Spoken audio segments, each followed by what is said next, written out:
7. Okay. Is there a motion to reopen the meeting? And please remember to say your name. McFadden, so moved. Thank you. James, second. Thank you. Bondima? Thank you. Commissioner Brooks. Oh, no, he's not here yet. Yep, I'm here. Oh, Commissioner Brooks, are you in favor of reopening the meeting? Yes, I am. Okay. Commissioner Frank, I don't think has joined us yet. Commissioner James Hassan? Yes. Lynn? You in favor? Yes.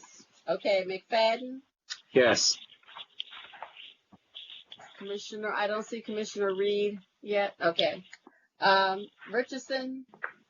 Yes. Roberts? Yes. And Chinya. Is anyone opposed?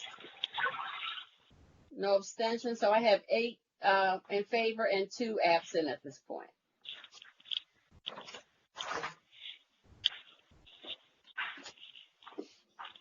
Is there a motion to approve the prior open session minutes? Richardson, so moved. Thank you. Is there a second? Bondima? Thank you. Yes. Mhm. And Bonema, you're in favor? Okay. Yes. Brooks? Yes. Okay. James Hassan?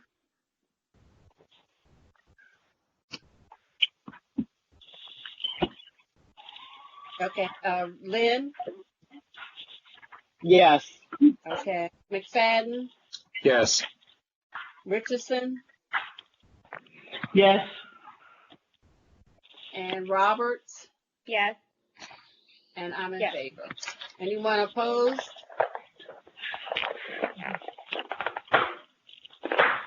Seven in favor, and I have, for that vote, I have 3 absent. I have 2 absent. Who's your? Oh, Frank. Okay, 3 absent. You're correct. Right, okay. And then a motion to approve the closed session summaries. Richardson, so moved. Thank you. Is there a second? Bondima, second. Okay. Thank you. And those in favor, Commissioner Bondima? Yes. Brooks? Yes. Okay, is James Hassan back? Yes. You're also looking for Frank, though. Okay, Frank said he would be late. I don't think he's back yet. McFadden? Yes. Reed? Oh, no. Okay, Richardson? Yes. Roberts? Yes. And I'm in favor. Anyone opposed? Okay. That's 7 and 2 absent. I am like to take this time to recognize, unfortunately, the passing of 2 of our city school students. Ricky Forehand III was a 6th grader at Vanguard Collegiate Middle School. He was a fun-loving and well-liked student. Ricky was a comical student and enjoyed making others laugh. He will be greatly missed by his family, his school community, and his friends. And Sean Harris. Sean was a 4th grader in the Home and Hospital program. He was a pleasant, humorous, and engaging student. Sean had a very inquiring mind and asked questions during instruction. Although he was fighting the battle of his life, his focus was admirable. His gift to those who met him was how he made you feel after being with him. That was a feeling of laughter and life. We truly thank God for the gift of Sean Harris.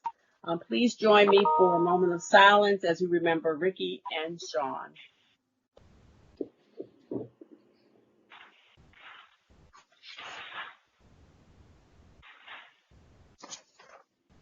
Thank you.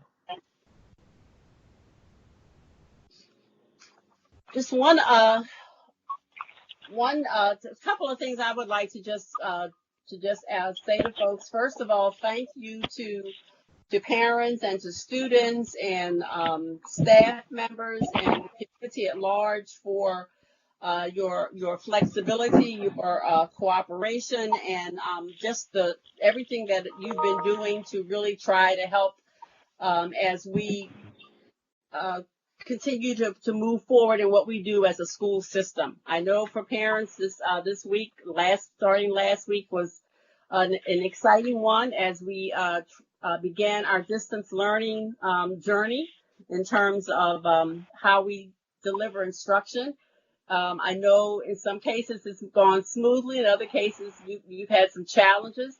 I can only say for my own grandkids how happy they were to be able to connect with classmates and with their teacher. Even if it was looking at a screen, it was just exciting to get back for that connection to school. So thank you, and please continue on, and hopefully we will be able to see each other in person sooner rather than later. But we're going to all stay safe until then. I'd also like to say that due to the emergency around the COVID-19 health issue, that the board policy committee will be temporarily suspended until the summer. All upcoming policies that were scheduled by the policy committee will be rescheduled, along with all policies currently in the reader process, including JKA student discipline. In June, the board will reassess how we're going to move forward with the policy development process.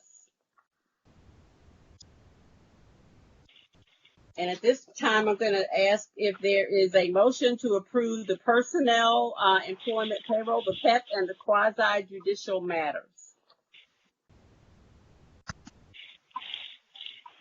So moved, Frank. Thank you. Is there a second? Second, Bondima. Thank you. All those in favor, Commissioner Bondima? Yes. Yes. Brooks? Yes. Frank? Yes. Okay. James Hassan? Yes. McFadden? Okay. Is Reed? Commissioner Yes. Reed? Yes. Okay. Commissioner Richardson? Yes. Commissioner Roberts? Yes. Okay, and I'm in favor.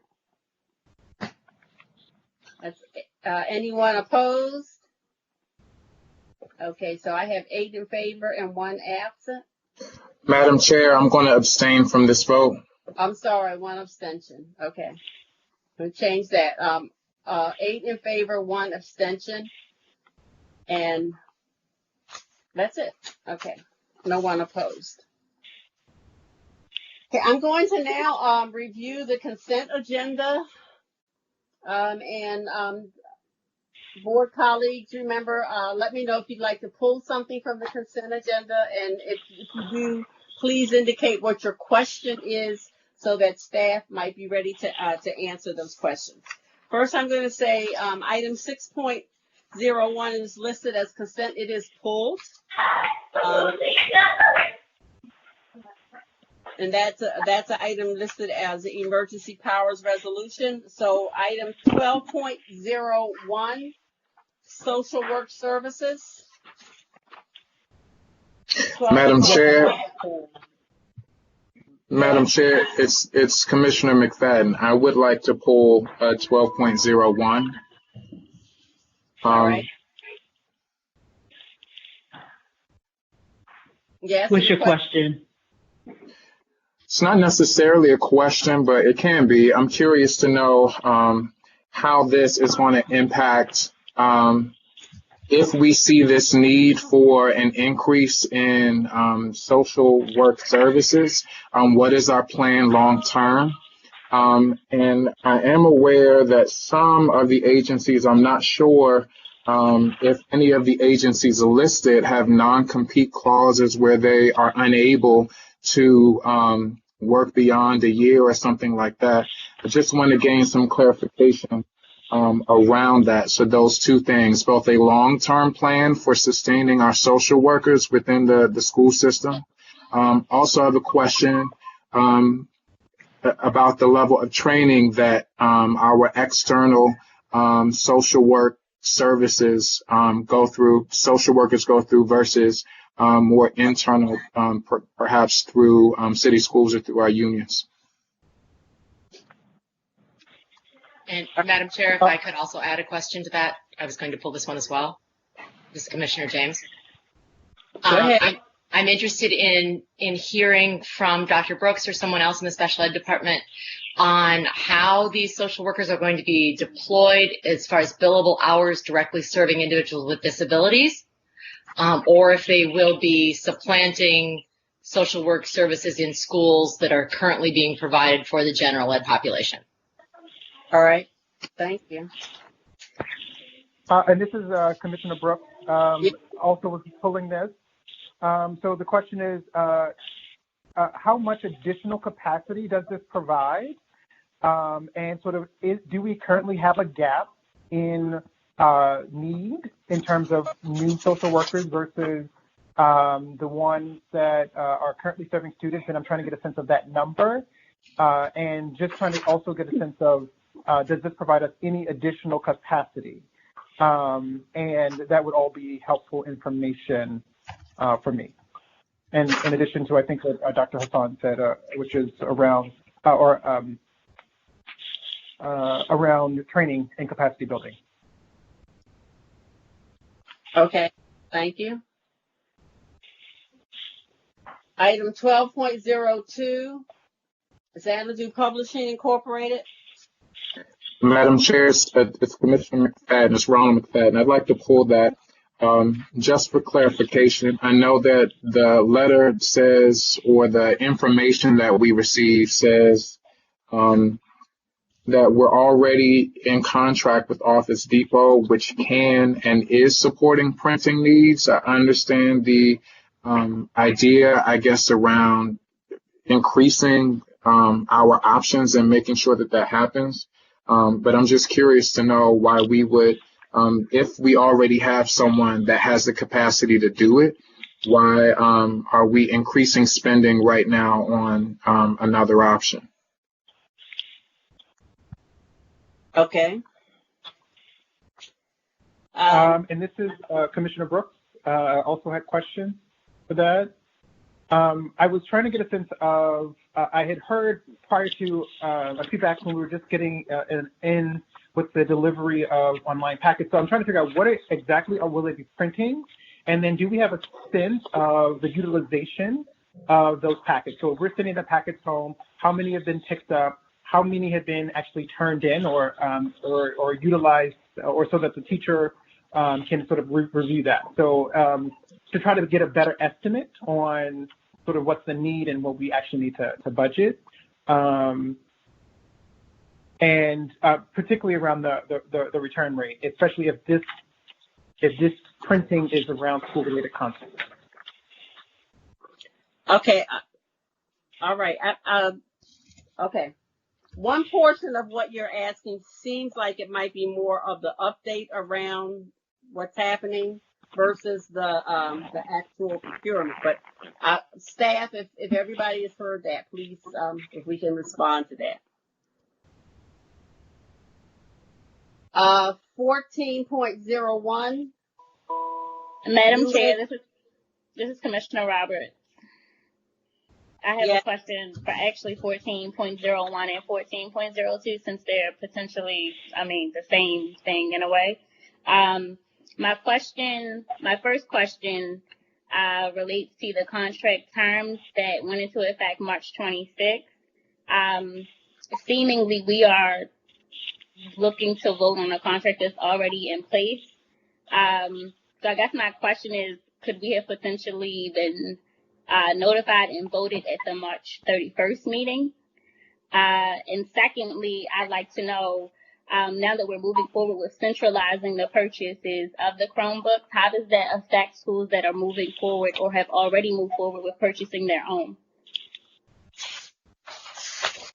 Okay. This is Commissioner Brooks.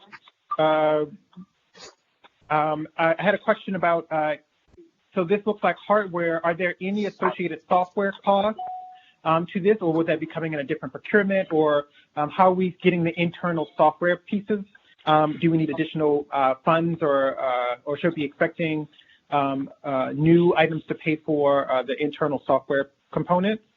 And then two, given the number of Chromebooks that we have ordered, are there ways, do we have a good sense of the actual number of young people who will need them? And do they have the capacity? I'll leave it at that. Those two questions.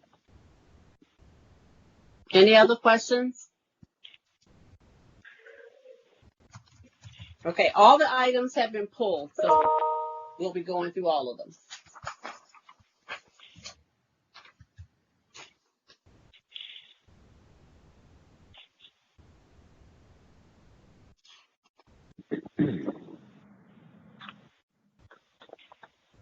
Okay, so now we're going to be moving into public comment.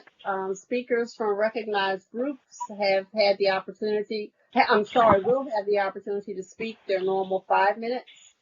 And as I mentioned before, the board executive will then read the first of the up to 10 emails that we received for public comment. First, we have, I believe, it's Zachary Taylor from the Baltimore Teachers Union. Good evening. Can you hear me? Yes. Great. The Baltimore Teachers Union just wants to start by applauding the incredibly hard work of educators and city school staff who helped launch distance learning.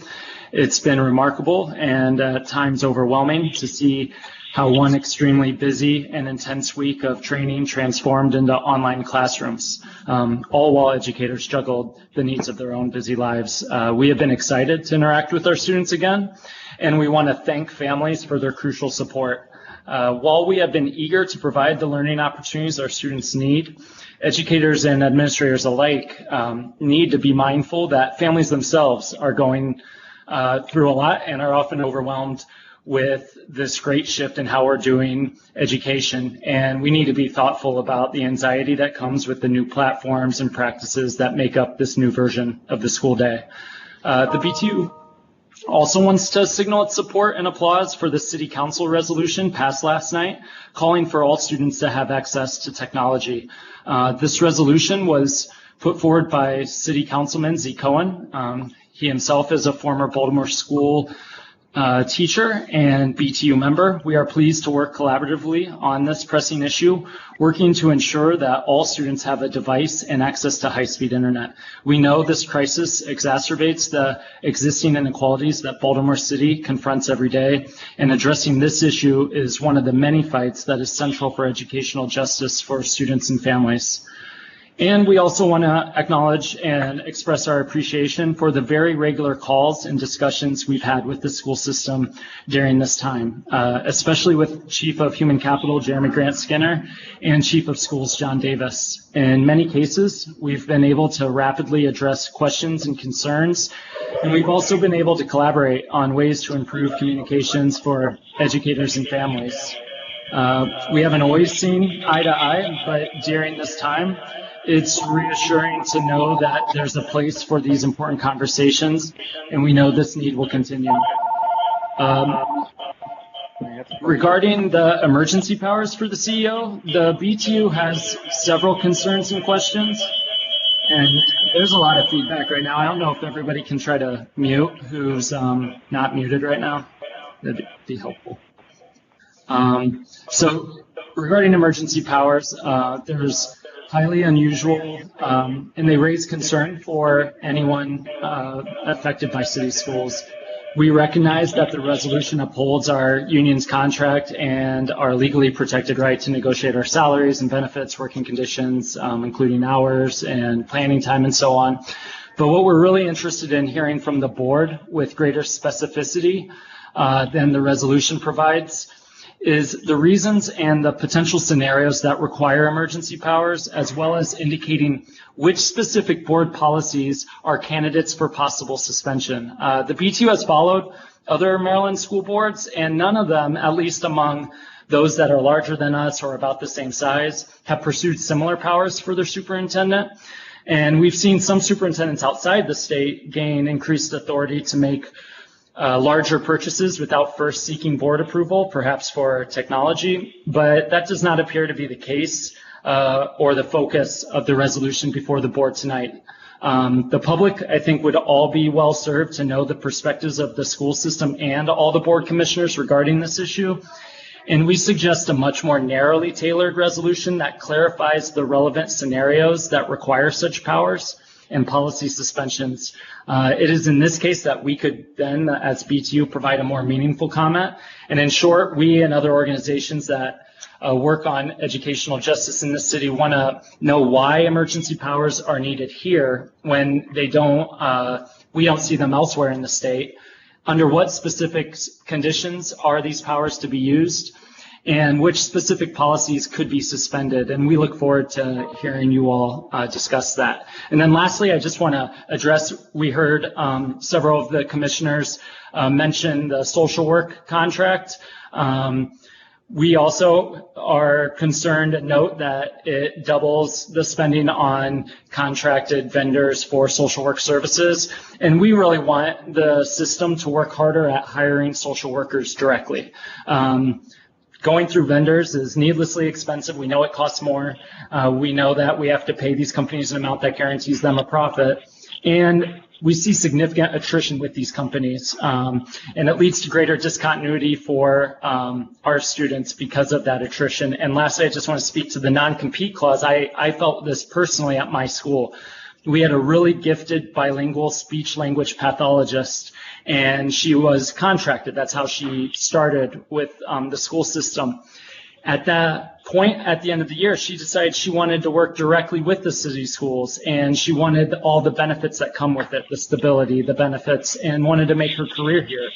But she was forced through a non-compete clause with her company, which is one of the companies listed in the procurement contract, to sign a 2-year non-compete clause. And so she left the system because she wanted to work directly for a school system. She moved to Philly. And that was a big detriment to our students and to our school and really to city schools in general. And I'm really concerned, and the entire BTU is really concerned about how many of these vendors require these and what can we do about them. So I appreciate your time and your work, and I'll mute myself now.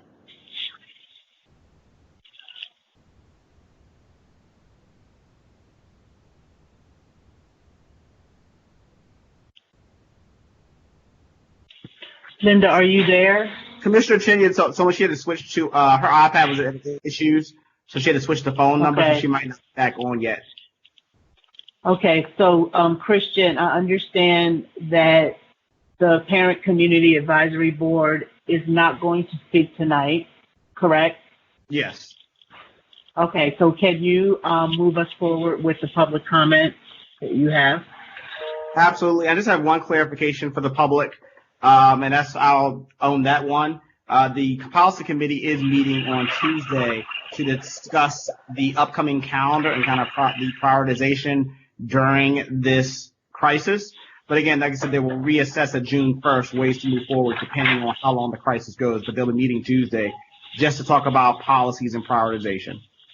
So just that clarification. As far as the public comment, we only had one from the Teachers Democracy Project, which I will read. First says, we would like to acknowledge the district and all the teachers that have worked on food access and shifting to distance learning. This is a huge endeavor. We would appreciate a response to the following questions we hear from teachers and parents so that we can be more help as a partner. Though most teachers have been tremendously helpful in getting families access to Google Classrooms and Blackboard, we hear that many students are still not logging on and some parents have not received adequate communication. We would like to see a written information and tutorials about how to get put online in case this might be a barrier for some. This will also help parents who want a refresher as well as mentors who are often helping kids from the outside. Next bullet, even as parents have access to devices, many are not managing to keep up. Parents are seeing their children struggling emotionally. This means we need to consider other means of delivering content, particularly for young children. This could include age-appropriate projects completed over time with check-ins from teachers or other approaches that are somewhat individualized to meet the needs of those struggling with working from home, unemployment, and demands of multiple children. Teachers need to be protected from repercussions having to do with difficulties that they are facing in meeting these new demands. We recognize significant adjustments to expectations for delivery of content and support to students are needed.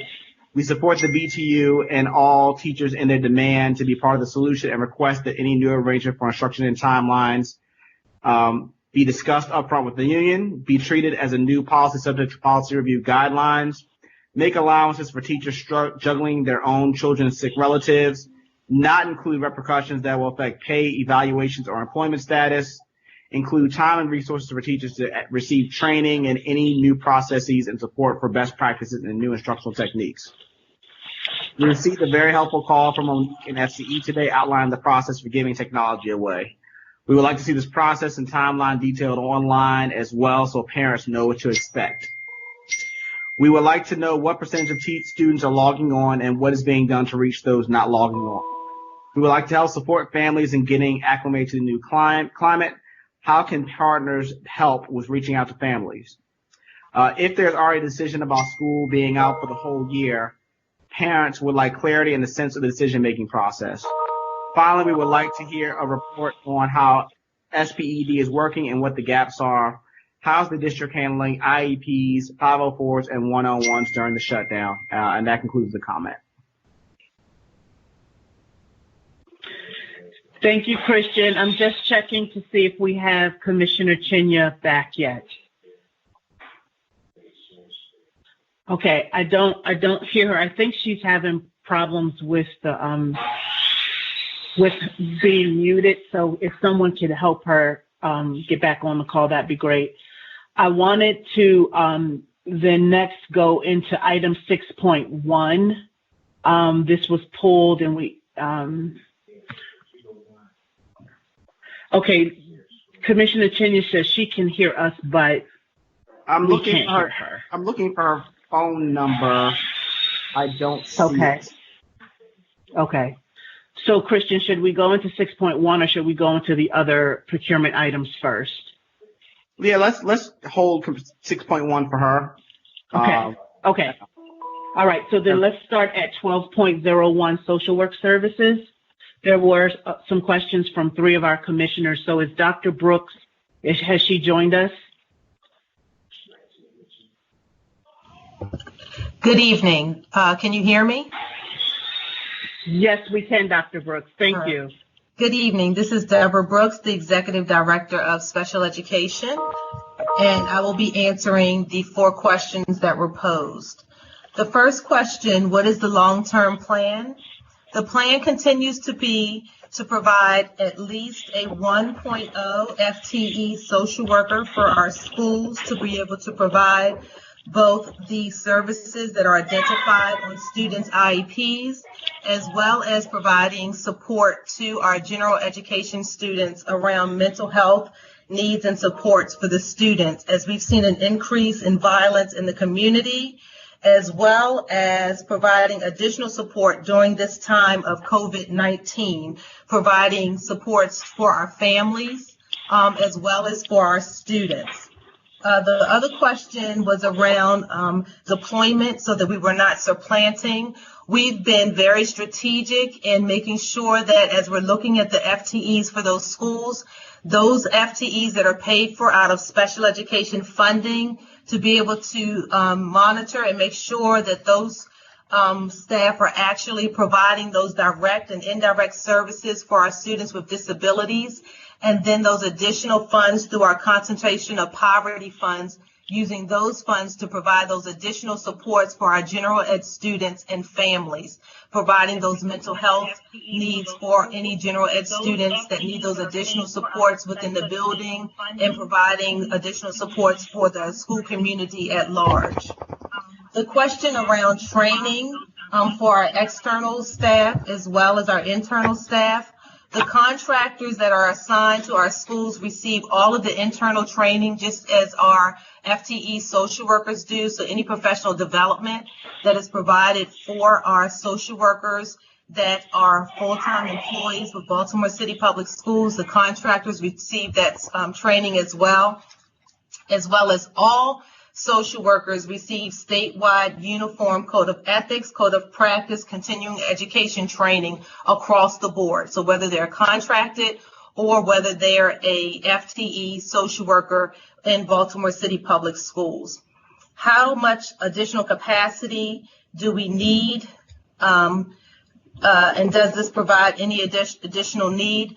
By us having contractors right now, the contractors we bring on board if we have any social workers that retire. If they retire mid-year, we bring on the contracted social workers until we're able to fill that vacancy with a full-time employee. We may have contractors if we begin the year with a vacancy. Also, due to the concentration of poverty, schools are able to hire additional social workers through that concentration of poverty funding. And that's why we also have additional contracted social workers in some of our buildings. But again, I want to be very clear to ensure that we're not supplanting. We are very clear on the monies that we use regarding special education funds, that those FTEs are actually providing supports and services to our students with disabilities to ensure that we're implementing all services are identified on the students' IEPs.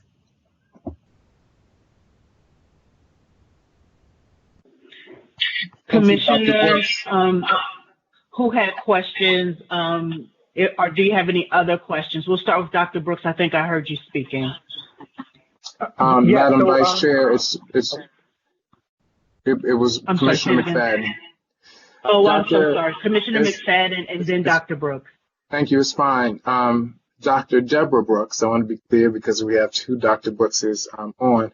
Are you able to speak a little bit more to that non-compete clause that was raised earlier? So we are trying to work with many of our contractors to work around the non-compete clause. We do know that for some of our contractors, they like to keep that in so that they don't lose their staff.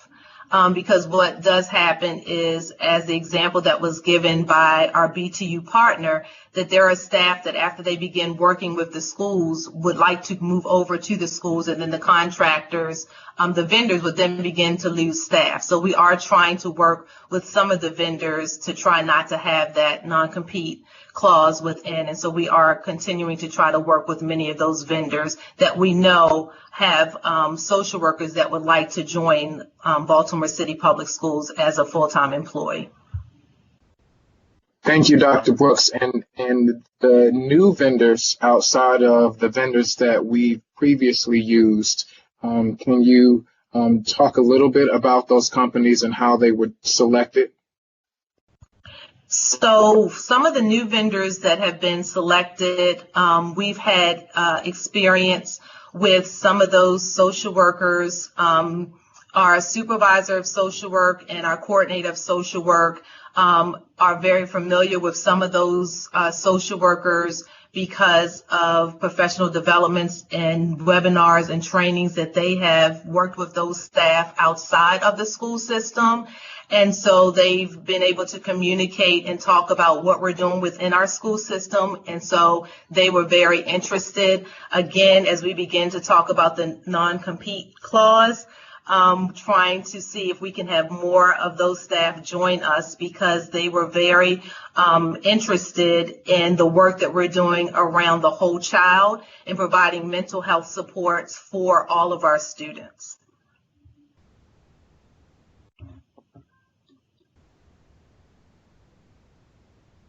Thank you, Dr. Brooks. Okay. Commissioner Brooks?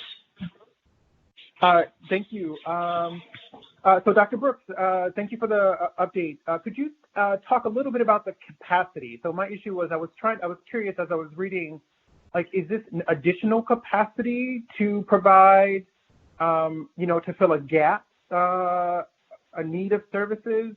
And then also, like, where are we currently, right? So what is the total number of students? You don't have to be that specific, but could you give me a sense or an estimate around sort of what is the students who are being served, and are there gaps in that service, and therefore we need this additional fund to allocate to ensure that everybody has the right ratio of social worker to student, also, which I don't know what it is, and would love your thoughts on sort of what that ratio is. So this current school year was the first school year in which we allocated at least a 1.0 FTE social worker to every school. And so what we did this to ensure that all of our students that were receiving specially designed instruction, or students who had IEPs that had the related service of social work currently on their IEPs, those students were being serviced. But what we saw was there were some general ed students that were in our schools that also needed that mental health support. So this school year was the first school year in which we provided the 1.0 FTE social worker for all of our schools. And then also, by us receiving the concentration of poverty funds, schools could then elect to have additional FTE social work using those funds. And in doing so, we saw that we would then need to be able to have additional contractors available for those schools to be able to purchase additional social workers to be able to provide additional support for those schools. So if your school was allocated a 1.0 FTE social worker and you had concentration of poverty funds and you wanted to have an additional 0.5 or 1.0 FTE in your building, then that's when they were able to use that concentration of poverty money to do so by having a contractor. And so this expansion is for special education as well as for general education using that concentration of poverty funds. And so this is the reason why the contracts have expanded, because schools are now able to use additional funds to expand the additional social work services that are provided in their building. And as we know that being able to provide support, the mental health support for our students that are both general ed students as well as students with disabilities, then the students are more able to be available for education and for learning. Absolutely, and that's really, really helpful. And so I heard the one everyone at one FT at every school, and then schools having the ability to add there. And so, do you have a sense of capacity, right? So, if I'm at a school with so you're saying that basically, if I got one full-time social worker at a school, that they're working with the whole. Not the total population, but it might be more generalized population. But first, it was for young people who had particular need for that or whether it was in their IEP specifically. And then, so this is going to allow general folks young people to have access to clinical services, and so, or social worker. Am I getting that? Am I hearing you correctly? Yes, that is correct. Okay. And so, is that capacity? So this contract, do we know that if we need more, or will that just be sort of something? So these are just kind of these are some potentials that people can pick from in order to sort of address that gap. Yes, that is correct. Okay. All right. Thank you so much. You're welcome. This is hi, Linda Chinya. Can you hear me again? Oh, yes. Now we can hear you, Commissioner Chinya. Thanks. Okay. I think Commissioner James had questions about 12.01, and I want to say that's everybody, but I might be wrong. And Dr. Brooks addressed my questions. Thank you so much, and thank you, Dr. Brooks. Okay. You're welcome. So have all the questions been covered? If so, is there a motion to approve this procurement item? So moved, Richardson. Is there a second? Second by Reed. All right, and I have to do the roll call. Commissioner Bondima? Yes. Commissioner Brooks? Yes. Commissioner Frank? Yes. Commissioner James Hassan? Yes. Commissioner McFadden? Yes. Commissioner Reed? Yes. Commissioner Richardson? Yes. Commissioner Roberts? Yes. Okay, and I'm also in favor, and I believe that is 9. no one opposed, and no abstentions. All right. So 12.02, there were questions around Xanadu Publishing Incorporated.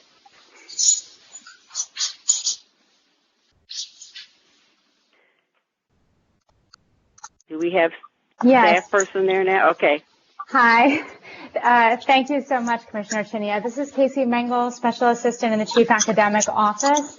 I want to make sure that I heard the questions correctly so that I'm addressing them correctly. One being specifically about Xanadu and adding another resource for printing in light of the fact that we have Office Depot. Is that correct? I just want to make sure I'm answering the concern. Yes, that was what I thought I heard. Yes. Mm-hmm. Okay. Fantastic. So I do appreciate that question. When we started the printing of packets centrally back in advance of our deployment on March 30th, we had originally partnered with the City School Print Shop. As a state and city-run institution, the print shop expressed concerns with its ability to fulfill our orders. So we did sort of start with that organization.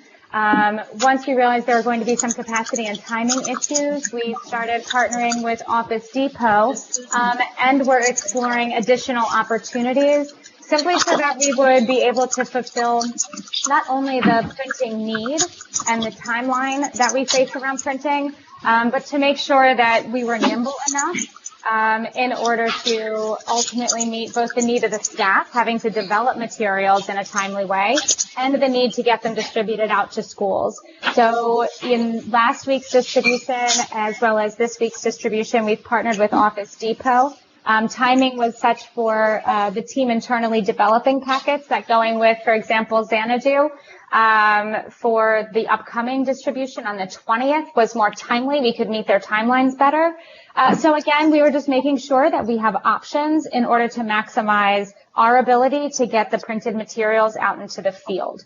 So having multiple printing options was really useful for us, as well as delivery options, I have to say, because they both use different delivery mechanisms. So making sure we can get things delivered to sites in a timely manner best as we can. So that's why we wanted to make sure we had an alternative to Office Depot so that we could manage that more effectively.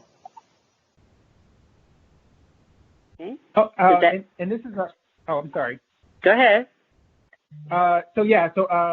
Thank you for answering that first part of the question. The question that I had asked specifically was around the actual printing because of the cost amount. I'm trying to get a sense of, based on what we've been implementing, what's been the return rate, like how much we've been producing, what's been the yield of that, and sort of like what are we giving back? So I'm just trying to get an estimate around the quantity of the money in order to make sure to see that it's not an overestimation or underestimation for what we need.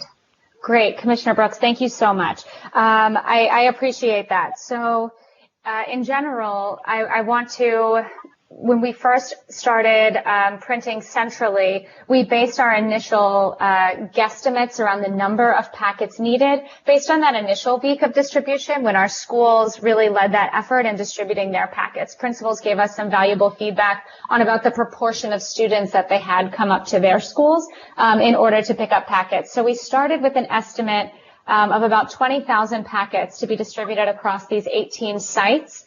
In that very first week, the week of March 30th, we distributed almost half of those, not quite. We have since been a little bit more nimble, right? This all is a learning experience for sure. And so we've started to reduce the quantities that we're printing in alignment with where we're seeing the need and have been more nimble with our distribution to try to ensure that busier sites are receiving more materials on the front end. With regard to the return of packets, however, we are not requiring, best to my knowledge, we are not requiring the packets to be returned or completed for grading at this point in time. They're supplemental. They serve as enrichment. As of April 6th, the content within the packets is, I think in wit and wisdom, I believe in math as well, align with where they are in the online learning spaces. So, you know, sort of pairing that content there. But to the best of my knowledge, the packets are really a supplemental support for our students. So, okay, great. Casey, if I could just jump in excuse Please. me, Commissioner Brooks. I just wanted to add that one of the things we've been discussing across the state is this idea of returning packets. So it's not just our challenge, it's a challenge across the state because we got direction from a health perspective, actually not to take those packets back. So that has been part of the discussion that we've had across superintendents, across jurisdictions, and one of the things that we've been consulting with one another. So I just want to flag that as a health piece. And then we are in the process now of determining what the kind of grading process will be for work moving forward. So I don't want to kind of send the signal that it's all optional. What we are working on right now is, one, the acknowledgement that distributing grades, given where we are with the variety of distance learning pathways that we currently have going on right now, is going to make letter grading a challenge. And we are working, the chief of schools is working with school leaders and our college and career readiness team to determine what level of, level of participation for students in pass-fail, and that, not pass-fail, pass incomplete, which there's pretty good consensus across the state. So Baltimore will not be an outlier in adopting that approach. We're just looking at the particulars. So I just wanted to add that additional context to your question. Awesome. Thank you, Dr. Tantelitis, for that additional add. And to that point, are we tracking, so we have the in-person, we have the packets, the hard copies.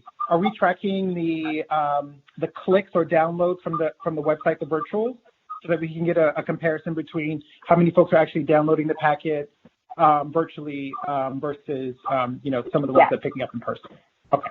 Yeah, we actually are. So we have data on not only the downloads of packets, but the number of logins to the Wit and Wisdom videos, the Great Minds videos that we have posted. So actually the larger question, which is one of the pieces we're wrestling with in terms of how we make sure that we are tracking the engagement of young people across the upcoming weeks, is, for example, our folks who view via cable. So we have less, but we actually have numbers for downloads and numbers for folks who log into the videos online. Great, thank you for that. And I have one more random thing. I'm so sorry. Is it on the publishing on this item? Yeah. Uh-huh. Are those when we're printing, are they going into multiple languages? And is that being accounted for? So Spanish is, but Casey, you may know any other language. Yeah, right now, packets are all available in Spanish. And on site, we do provide ESOL, as well as special education and GAL packets across the grade bands as well. So we are trying to meet the needs of our diverse group of learners. Thank you. Okay. So any other questions on this one? If not, is there a motion to approve this procurement item? So moved, Bondima. Thank you. So second? Second, Richardson. Thank you. And now all those in favor, Commissioner Bondima? Yeah, Okay. Commissioner Brooks? Yes. Commissioner Frank? Okay. Commissioner James? Yes. Commissioner McFadden? Frank is yes, sorry. Okay, thank you. Commissioner McFadden? Okay. Commissioner Reed? Yes. Commissioner Richardson? Yes. Commissioner Roberts? Yes. Okay, I'm in favor. Anyone opposed? McFadden. Okay, so we have 8 in favor and no abstentions. 8 in favor and 1 opposed, and so this procurement is approved. Okay, the next one is the two. I think you said you wanted the two together. Questions around 14.01 and 14.02. I asked you for that request, Madam Chair. This is Commissioner Roberts. Essentially, Okay. it's the same procurement, 2 different vendors. So, my first question, I have 2 questions. The first question is around the term dates, the contract term dates. Both of them were listed for March 26, 2020. So the question for both of them would be, was it at all possible for us to have received that for the March 31st meeting? Because based off of today's updates, the first order of seemingly the 5,200 refurbished Chromebooks have been received, and we're just getting the procurement to approve today. And then the second question is essentially, how does centralizing the purchase of the Chromebooks affect the schools that have already, during the school closure, started to purchase their own electronic devices? Good evening. This is Joe Vogel, the Interim Director of Procurement. I can answer the first question, Commissioner Roberts. The city schools regulations do allow us to make emergency procurements, and the process with that is when that emergency arises, we send a letter to the CEO describing the situation, and at her approval, we can act right away then. Then the very next board meeting, we then bring the board letter to you to let you know what happened. And in this case, with a lot of the ITD, the Chromebooks and all the IT stuff, PPEs, with this COVID-19, when we find those that we need, we really have to act on them right away, because not only are the other LEAs in Maryland vying for a limited supply, so are other LEAs in other states. So when we were able to locate these two, both Newegg and CDI, that had the Chromebooks that we needed, we did send letters to the CEO, and she did approve them. And then we're thus bringing now the board letter to you to let you know what happened. Thank you, Joe. It was just a point of reference, as there's been a couple procurements brought before the board previously where the contract dates were prior to the actual the board approving them. So I just needed clarification around the start date of those 2 contracts. Thank you. Okay. You're welcome. Okay. And so that you know, the Newegg letter went to the CEO on the 26th of March, and the CDI letter went to the CEO on 3/31, and we made the purchase right around those exact same days then, so we wouldn't lose the Chromebooks. Thank you. Okay. You're welcome. May I Any ask other questions? questions around this? Yeah, Vernon Reed. Yes, this is Commissioner. Oh, I'm sorry. Go ahead, Commissioner Reed. Okay, I just like to understand the how it dovetails. Chromebooks, internet, total costs, contracts. Also, with the contracts, you have the guarantees, and also what next in terms of your planning. You got 7,000 and 5,200. What's next in terms of how many you're looking for, and also the relationship with other partners. I read about Roger Shulman in terms of internet and Chromebooks. I hear about Kelly Hodge Williams. So what's our relationship with other partners in terms of Chromebooks, laptops, internet? So, Commissioner Reed, this is Sonia Santelises.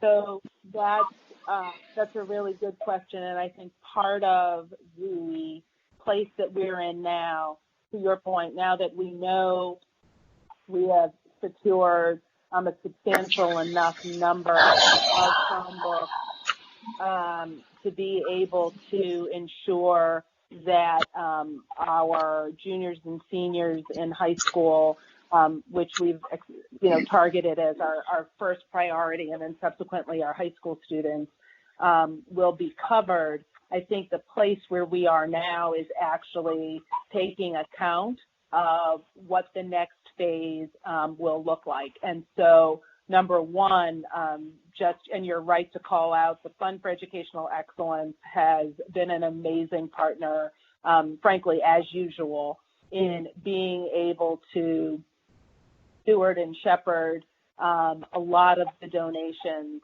that we've received from the public. That dollar amount is targeting both food and technology. And so part of what we've been doing is frankly needing to balance both of those needs, which were the expressed targets for that donated giving. So we're balancing food needs with technology needs, and at the same time, to your point, and again, here I want to point out the great work of our family and community engagement team that has just done yeoman's work in really trying to, one, make sure that we are aligning and coming alongside a lot of the community-driven efforts that I think we heard even in some earlier testimony and are gaining steam across the community. And so through Chief High Hubbard's efforts and her team, what we are trying to do now is to make sure that we form a lot of those community and philanthropic efforts to now fill the holes from that initial prioritized ordering. So that is part of the technology planning we are doing moving forward. But yes, we are taking that into account. And like I said, Chief High Hubbard has done a fabulous job in stewarding a lot of the community, broader community support and philanthropic support. Did that answer your question? Yes, the question is, what's next in terms of your hot button issue in terms of technology? So I don't think it's the one thing that is next. I think once we get a large portion of school covered, right? So our first priority for juniors and seniors, given their proximity to graduation. Next from that would be freshmen and sophomores. And I think now, once we move into the K-8 realm, we have a much broader, and this gets to some of Commissioner Roberts' earlier question, that gets into doing a deep review, which we're doing now, of the K-8 landscape, and looking then probably at middle schools and getting feedback from school leaders after this first wave of distribution and distance learning has launched. We'll be able to combine the data that we have from both the parent and family survey with, frankly, school leaders and teachers more in-depth and precise knowledge of families just because of their relationship and proximity. So that K-8 landscape we'll actually be looking at next, and I would, guess we'll clearly be going to middle school, but I think then we'll have to have some discussion around, based on what the gaps are and what the need is, that we are able to meet both through philanthropic and community efforts, as well as through, any of our current distribution of technology, be able to identify some of the gaps. At the earlier grades, quite frankly, for K-2, we are actually now doing a little bit more work about what is actually appropriate for those grade levels.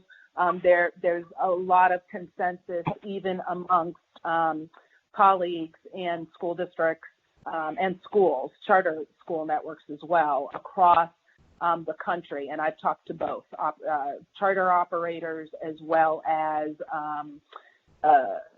urban public school districts and other public school districts.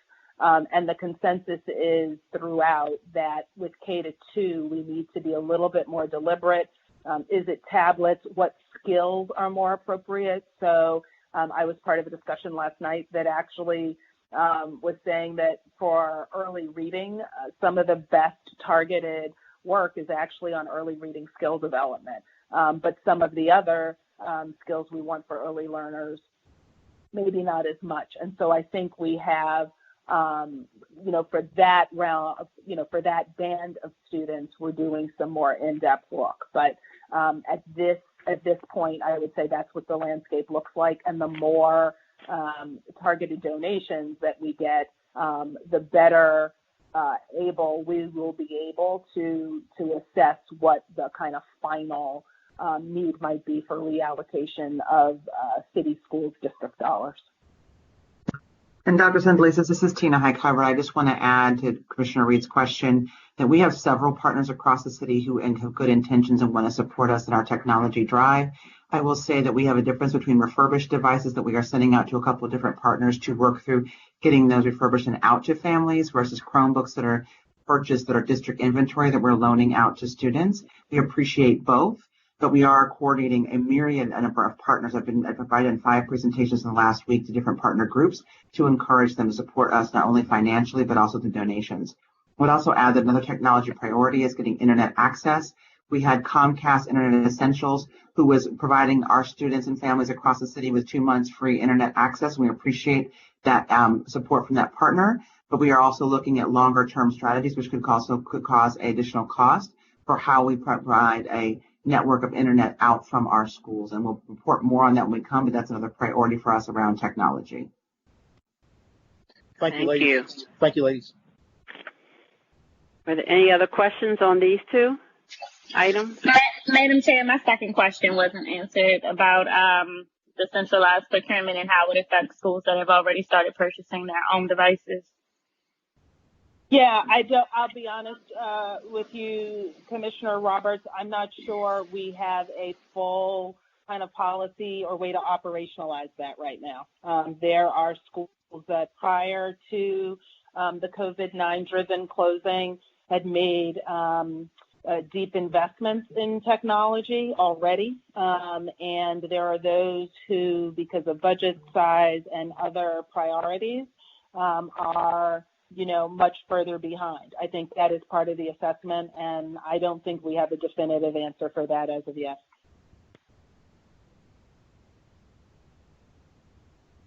All right. I'll send my follow-up. I have a follow-up to that, but I'll send it in writing.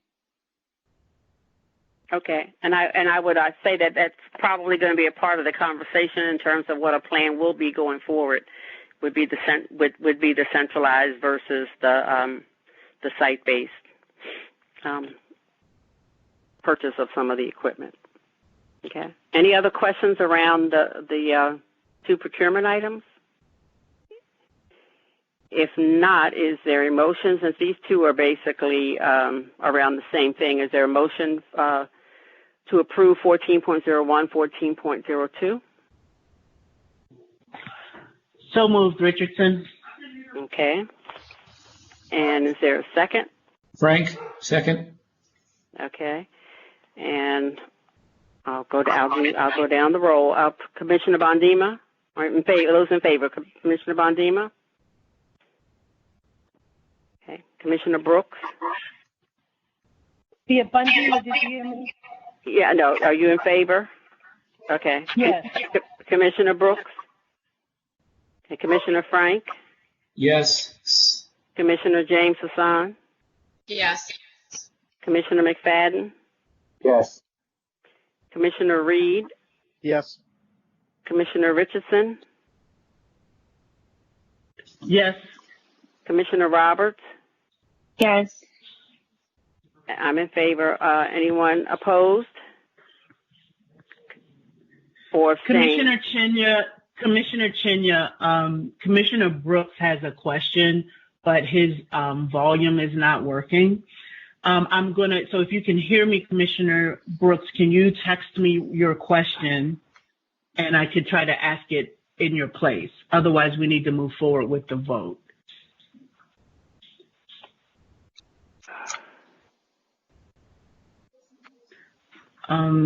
He said, okay. And should he text it to me or should he put it in the chat so that it's a public record of his question? He wanted to know about the software cost. Software costs. Hello, Okay, I got Commissioners. it. So This is can someone on Michael. the staff?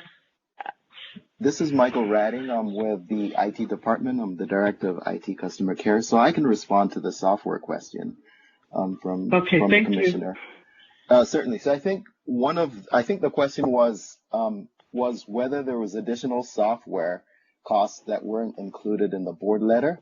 And so just wanted to make sure everyone understood that the cost of the Chromebooks includes the G Suite licenses, which are needed to centrally manage the devices. So every single district Chromebook requires these management licenses for us to manage their settings and for us to push information out to those devices and for them to be configured based on the established district standards.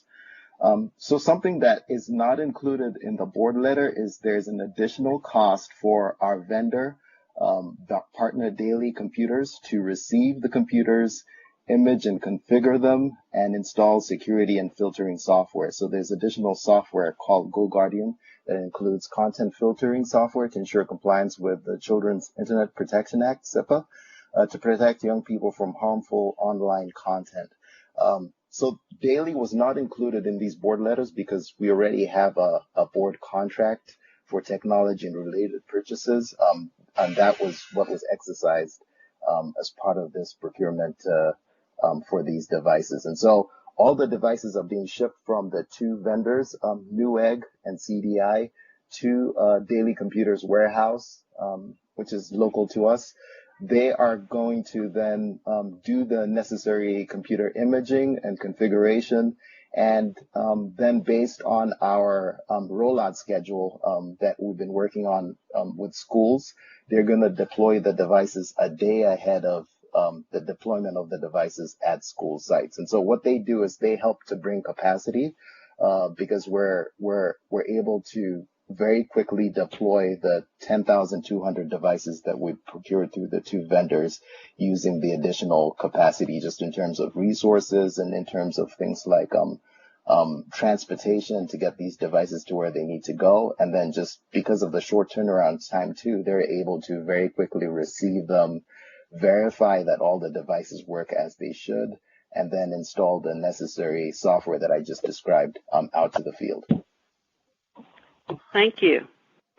I'm looking to see if Commissioner Brooks, did that answer your question? Can you hear me now? Yes, I can. Okay, Yes. I missed all of that, but proceed. All right. So I was in the midst of the voting in favor, and I didn't hear you before. Did you want to vote in favor or? I did. I just, if someone could just clarify, give me a summary of like any additional costs that we should be expecting later on. That's fine.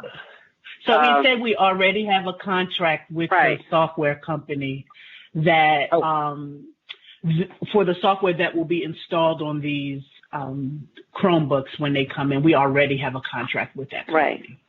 Okay, great. Oh, okay. I didn't know you didn't hear that part either. Okay, so are we okay? I mean, Robert's rules just went out the window, but I believe we're 9-0.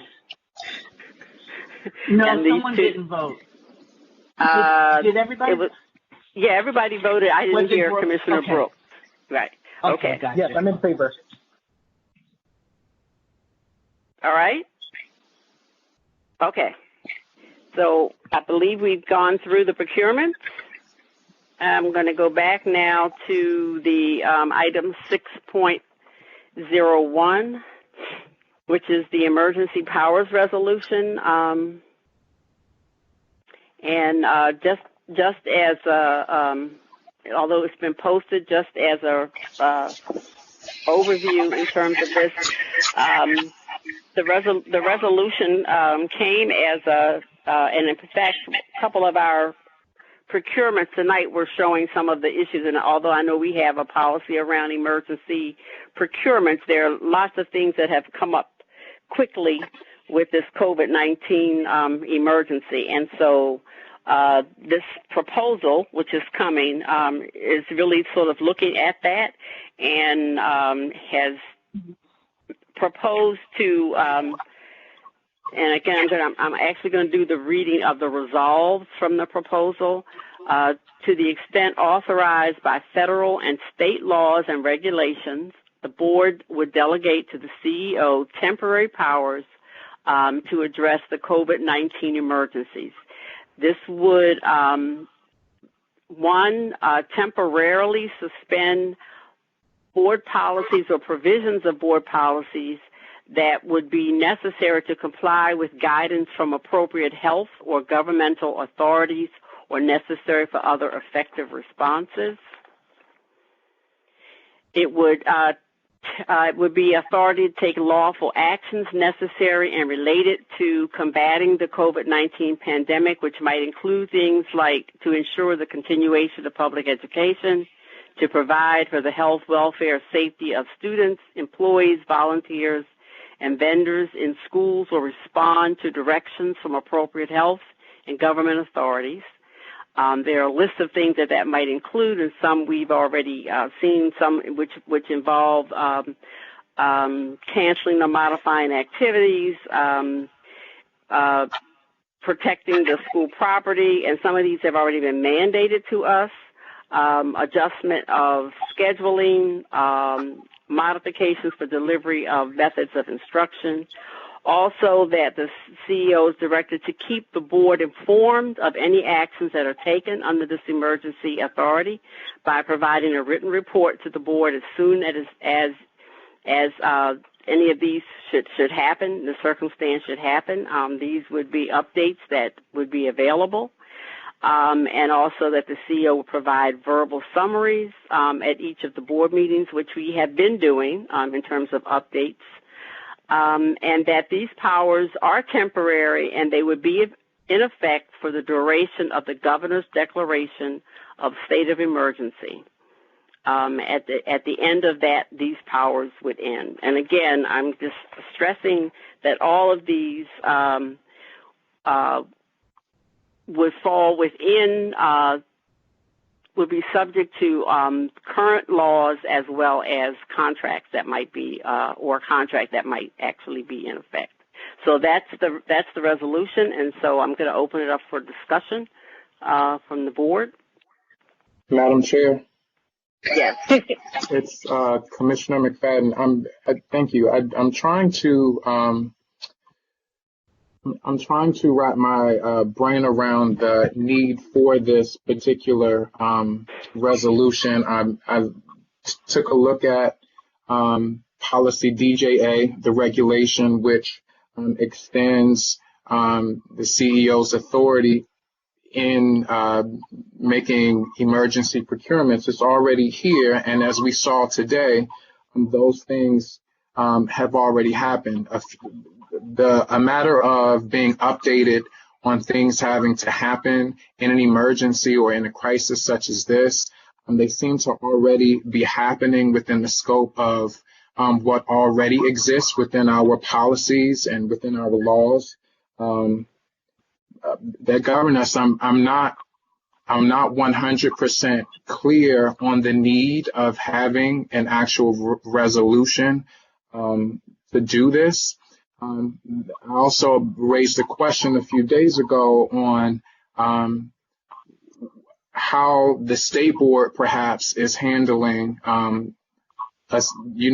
something similar to this, and what are other LEAs doing in regards to perhaps extending the authority of what the board is able to do to their superintendent or to their CEO.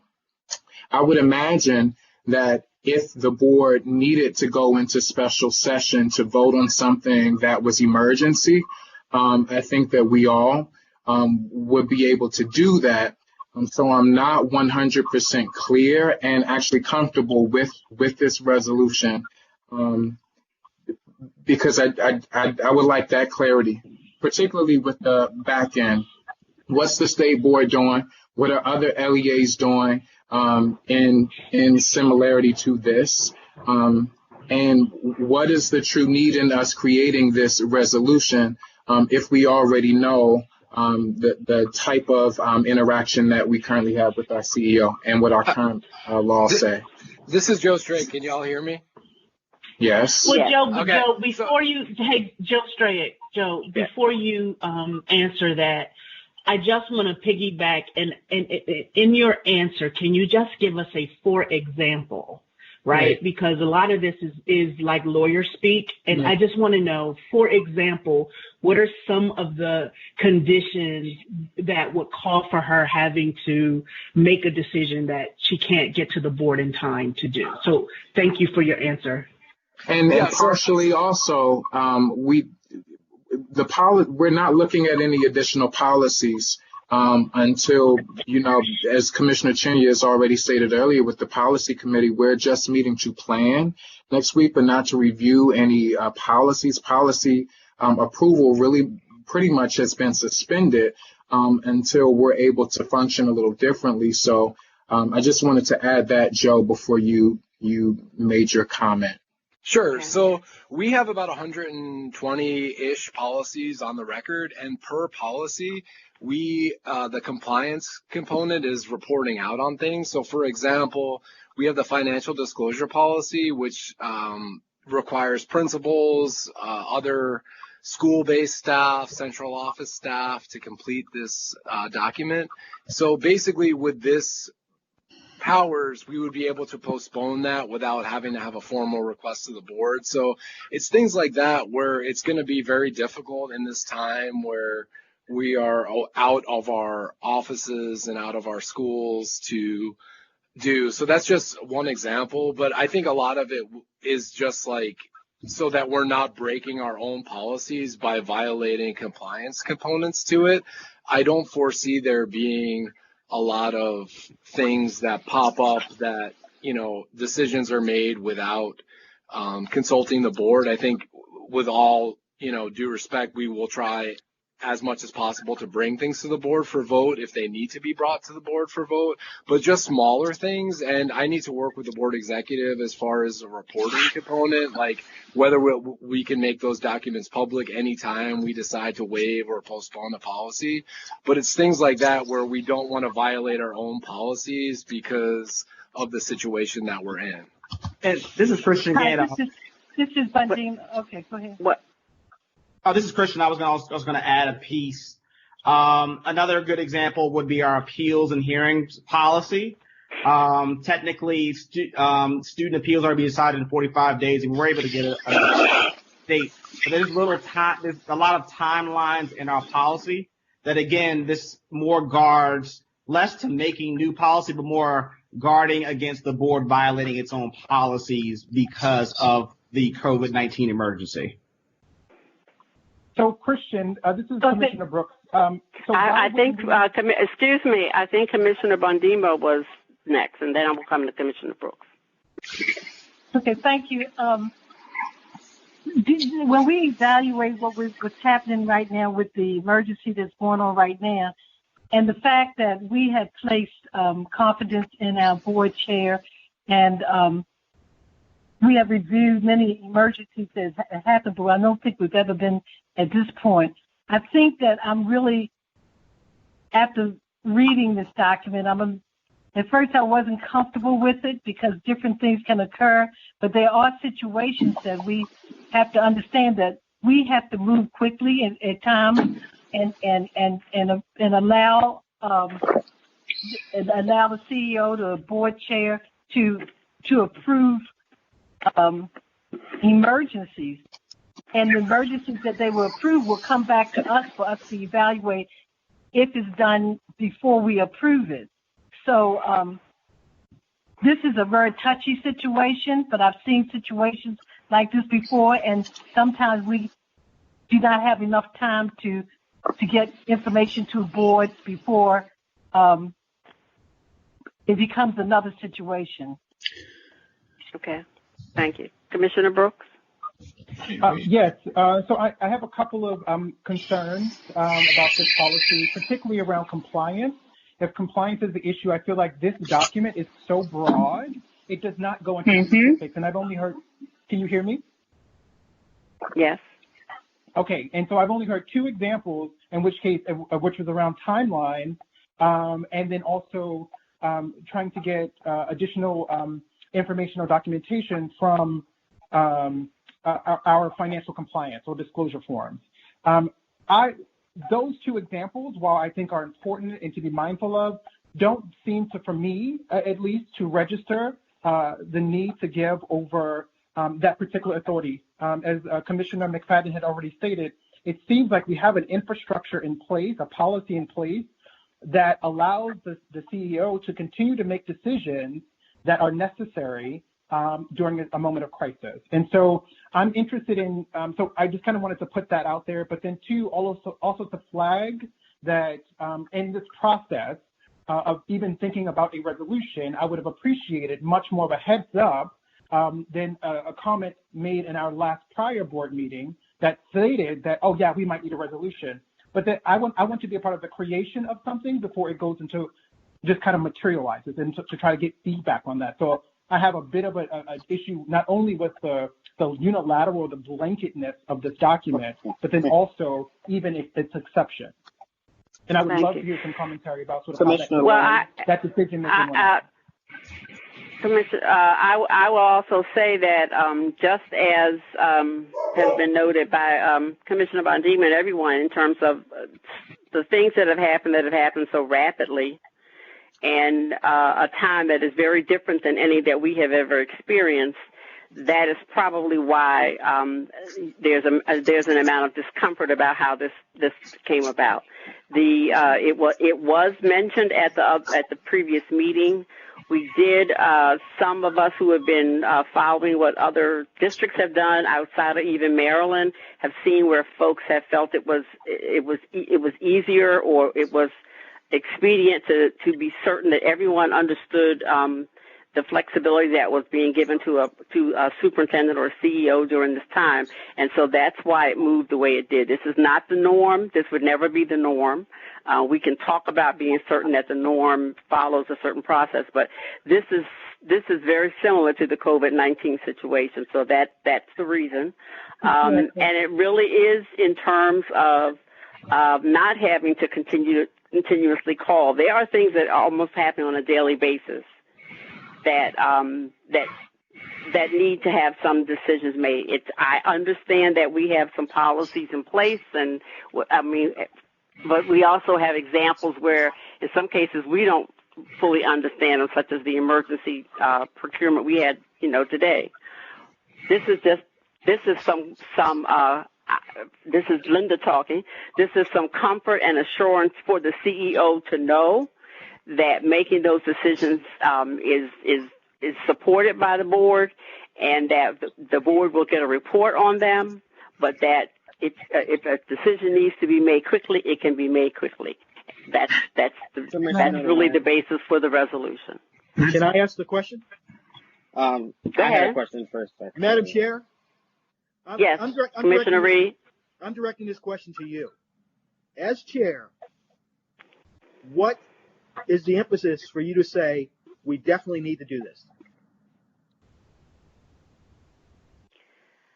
For me, if I were as a leader, it would give me a sense of support that the organization and that especially the board of directors of the organization is supportive of me making those kinds of decisions, knows that I'm going to be going to have to do that, and that I will let them know what is happening, but that I don't have to come to them for each one of those kinds of decisions. And yes, I know that should be a normal thing, but some of these are happening so rapidly and so differently that I just think it's a sign of support. Board Chair. So for me, that's what it is. Board Chair. Yes. This is Commissioner I don't know Lynn who's speaking. Please tell me who's speaking. Okay. Commissioner Lynn. I do think that this is kind of a conflict within, I believe, within checks and balances when we talk about the board and we talk about the relationship with the CEO. I do understand that there are a lot of things happening so rapidly, and I do understand that there's a lot of decisions that need. Commissioner Brooks said those examples that were given were not examples that I truly definitely believe that should, ultimately lead to this resolution. When Commissioner Bondima stated that there, are things that emergency happening, Commissioner Bondima, I would like to, ask you a question, and my question would be is that what emergency do you see that, would not, would need to happen automatically without even, communicating to that board in that instance? What emergency do you definitely see that could be a possibility when we talk about this? Because if you cannot bring up a scenario with that situation, then I don't believe that this resolution is a necessity. And I do think that we need to continue the checks and balances when we talk about with the relationship between the board and the CEO office. I think that's a good question. And as a former dean and vice president of a community, acting vice president of a community college, I've seen situations where, and I say this because anything can happen. What's going on right now is considered a emergency that requires instant reaction. I was in a building where the whole building flooded, and water came from the ceiling and flooded the entire building. And we had to get up, everybody had to get out at 4:00 in the morning and call contractors to save the building. And we shut it down for 6 months, and it damaged millions of dollars worth of property, machines, computers, microbiology machine, and it went on for a while. At that moment, at 3:00 in the morning, I was sitting in Baltimore City Community College with people, and we had to bring people in at the last minute and millions of dollars worth of funds to shut the building down and move people around. And I've seen emergencies that could happen. And I'm not saying this could happen here, Baltimore City Public Schools. Can I finish a second? I'm not saying that would happen, but I have seen emergencies. We're in one of those emergencies right now, but you never know. Now, I do understand if the CEO or the board chair has to make an emergency decision and do it right away, but she still would have to answer to the board as to why you made that decision. But there are points and times when you've been in administration and in leadership, you have to make sudden decisions, and people's lives are involved. So that's the point. That's where I'm coming from. I understand solely. I also have another question. I'm sorry, before anyone else speaks. Go ahead. I just want to, understand what's the point of, the resolution. And I know that a lot of instances has been stated, like Commissioner Bondima has said, but I do think one thing that has definitely boosted us into, not having resolutions such as these is that we do definitely have something called the virtual world. And I do think that, with this happening right now on Skype in a lot of different areas and a lot of different measures that can be taken to, alleviate the, non-connection to the board. I don't always, obviously we're not in person, but I do think that, virtually is still acceptable considering a situation such as this. So I just want to make sure that we're making sure that we're looking at all avenues and all possibilities before we lead to this. And I just want to reiterate that I do understand that there are, things that are happening, but the examples that were given by, Mr. Joseph and, everyone else about, legal matters, I do still not think that those are proper things that need to have this resolution in place. Thank you, though. I'm done. I'd like to add something else. This is Bondima again. Even though we would, the emergencies that could happen, and we have to, and the CEO or the board chair have to make decisions right away, and it requires a large sum of money, they still have to report that information to the state. You can do emergency, and I'm not the budget person, but you can use emergency money, but you still have to answer to the leadership in the state and the board. So I'm thinking about if an emergency should happen and we are in a situation, we need someone who can make immediate decisions. This is Josh Siddon, Chief Legal Officer. Might I just chime in here? Yes. So I just wanted to give additional context here. And I think that this resolution is not so much about times when there can't be any communication at all. Rather, it's about the sweeping challenges and the quick adjustments we've had to make to move towards continuity of learning, which implicates all of the curriculum-related policies and regulations of the board, even the adjustments to calendar that we had to make while there was a specific resolution that was able to be put forward. There are other contexts and there are other pieces of our 120, I think somebody mentioned, policies, where ordinarily, if we had the time to act, we'd look through all of them and make sure that we were checking all of them and making sure we were acting consistently with all of them. This regulation, in terms of context, I think is really structured to protect both the board and the school system overall as we're making these decisions, that we're fully communicating that those decisions also don't get tripped up in the context of making sure that all the regulations align as we do in our ordinary actions as a school district. So I hope that helps as just additional context. Thank you. And this is Commissioner Brooks. Thank you so much for adding that additional context. And so when I read this resolution, I don't get that. So maybe it needs to be reworked or reworded or reframed. What I get when I read this resolution, it reads more unilateral. For example, I'm always about trying to address the thing that is at hand. So if the challenge is that we're going to have all of these policies that we might be out of compliance with, well, why won't we create a moment, a resolution to sort of say, in this particular emergency state, let us just pause this and we will deal with this when we can to be in compliance. That does not require the CEO giving her additional authorities over that. She can already do her job, and that's why we have her there. So in the case of emergencies, she can already respond to emergencies in real time. So if the real issue is around our compliance with our own policies, I think we could create a system that does that does not require sort of a pat on the back or an acknowledgement of the work, the hard work that the CEO is doing. We got procurement. You already made an emergency procurement of Chromebooks.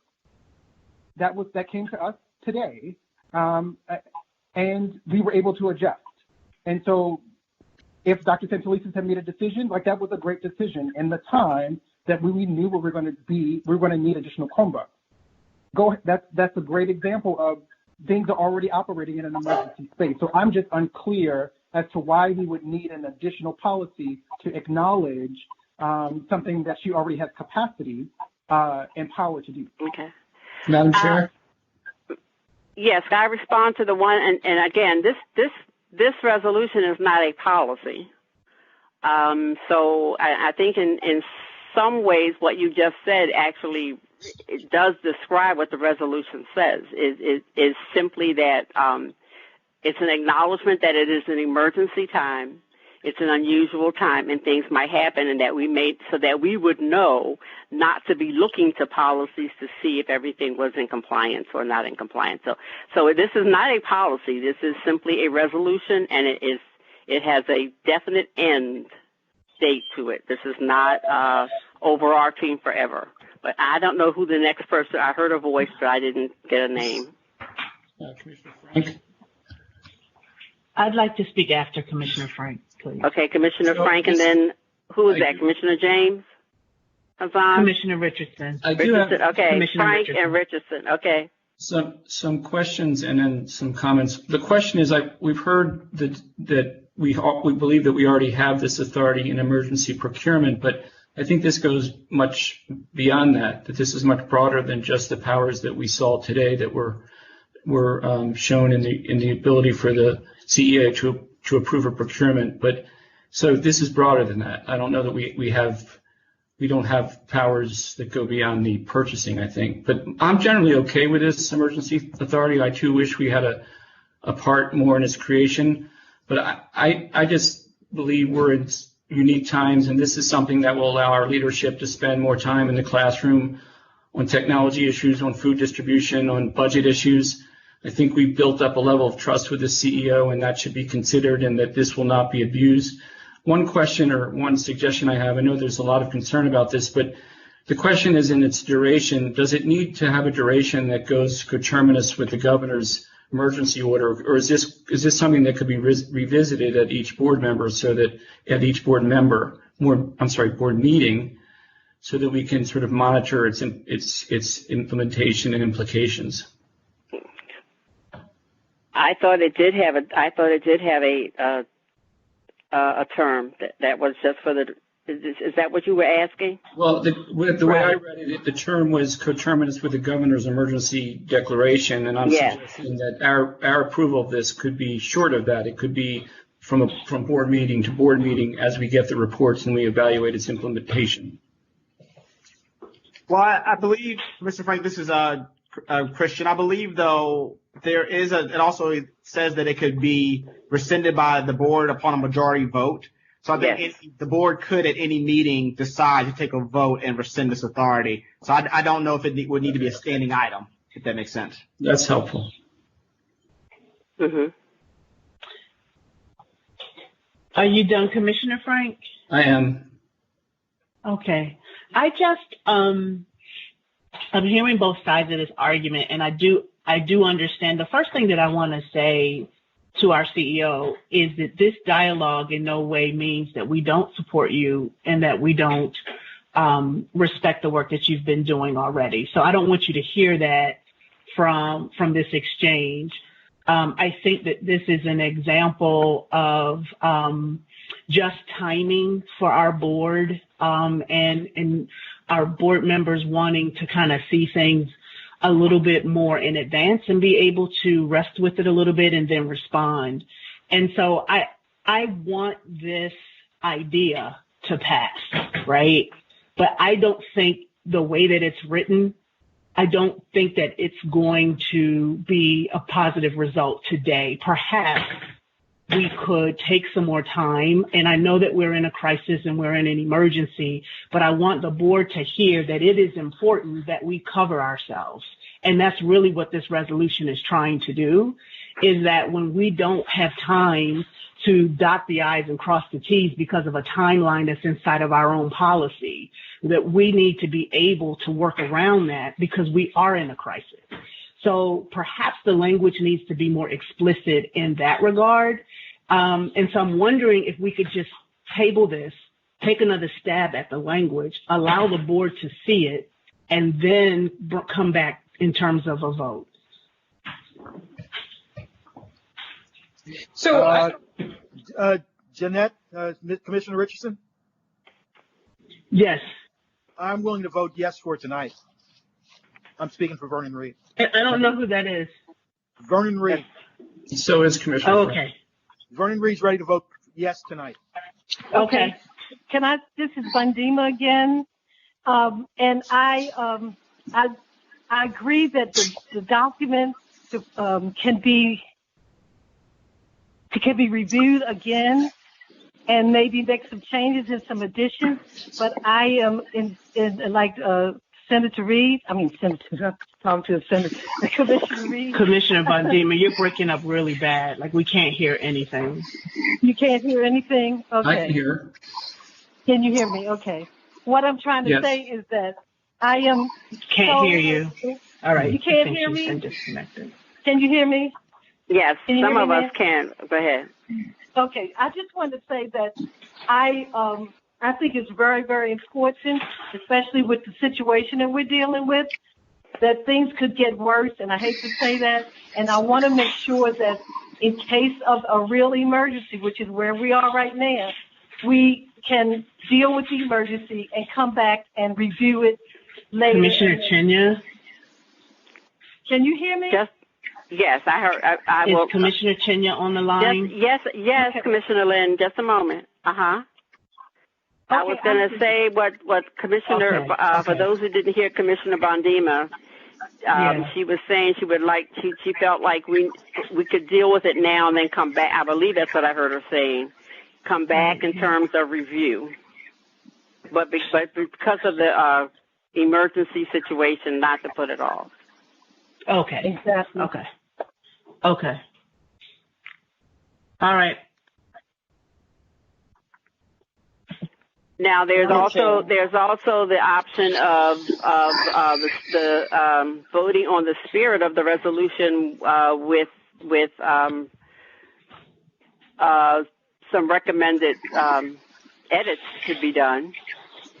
So that's also an option. So I'm gonna Madam Chair, Board this Chair. is Commissioner Roberts. Oh, wait. Yes. Joshua, you can try to speak. Joshua can speak, and then I have something. Commissioner Roberts. Okay, thank you, Commissioner. So I just had a two-part question. The first part of the question is that, so the emergency procurement that was received today by the board concerning the Chromebooks, was that not covered within the CEO's rights to do that? Because what I'm hearing is that there's a lot of, we're covering ourselves to ensure that we are properly taking the steps so that way we're, if we don't cross our T's and dot our I's, so was the thing that was done today, was that not covered? And if it was, what else is covered within the CEO rights now before the resolution, and what is not, considering that we need this resolution to cover us? Commissioner Lynn, I heard the first part of your question, but now I can't hear the second. He was asking what second- is not covered already Right. within the CEO. Yeah.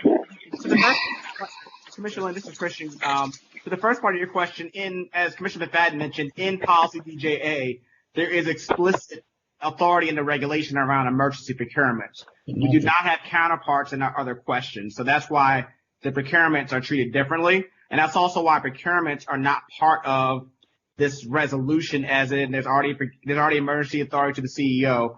And again, the board's been able to meet regularly to kind of tackle those. So, but it's hard, again, with all our other policies on the books, it's hard to anticipate what the needs will be, moving forward. Commissioner. Okay. Board Chair Chinia, this is Allison Perkins Cohen. Yes. Can I jump in? Can I suggest that maybe a way to move forward would be to send it back to the policy committee to review. This started in the policy committee. This was not a request from the CEO. We weren't actually involved in the development of it. So I'm happy to, I think we're happy to have it go back to the policy committee for them to kind of revisit it and then bring it back. And we can certainly be involved in a discussion about that. But I think that's where it started. So if they want to review it, they can. Thank you. That's where I was about to go there. And the policy committee is meeting next week, correct? Madam Chair. This week. Hi, this is Commissioner Roberts. One second, folks. I'm sorry that because I'm not on the computer anymore, I'm not really seeing you if you're typing. So I need you to say your name first so I can tell who's speaking. Sorry about that. Go ahead, Commissioner Roberts. Thank you, Joe. This is Commissioner Roberts. Piggybacking off of what Allison just recommended about pulling it back to the policy committee, if that should be the action of today, could, when it comes back, have more specificity around what this actually means, what specific areas we would be relinquishing power to the CEO to do. Because as it reads down, it's a very blanket statement. It's a very blanket resolution. And I think that's what, speaking for myself, is what my hesitancy is around. As a commissioner that has vocalized lack of communication from the district prior, that's not something I'm comfortable with, the district being able to provide information as deemed necessary. That's something I'm not comfortable with, and I would vote no today. Okay, so Joe, did you want to speak before I? Yeah. This is Commissioner Frank. Could Allison elaborate on her comment that this is something that originated in the policy committee and it wasn't originated from the CEO's office? Actually, Commissioner Frank, this is Commissioner James Khan. Could I take that question? Please. Is that okay, Madam Chair? I'm going to go with yes. So it actually didn't originate in the policy committee. It originated last week at the board meeting. I put forward a suggestion that should we take a look at this? And I put it forward not as a yes, we should do this, but as a posed question to the group. Because there are policies, for example, the remote work policy that we just passed in, I'm going to forget, sometime this fall, this school year, that said in order to work remotely, someone had to submit a form a week in advance to their supervisor that stated what their work plan was, where they were going to work, what their accomplishments were going to be. Now, boom, everybody's working remotely. So we're in wild violation of that policy. What I didn't want us to do was end up adopting a lens of, oh, well, that's a silly little policy, so we're just going to skip over it and pretend it doesn't exist.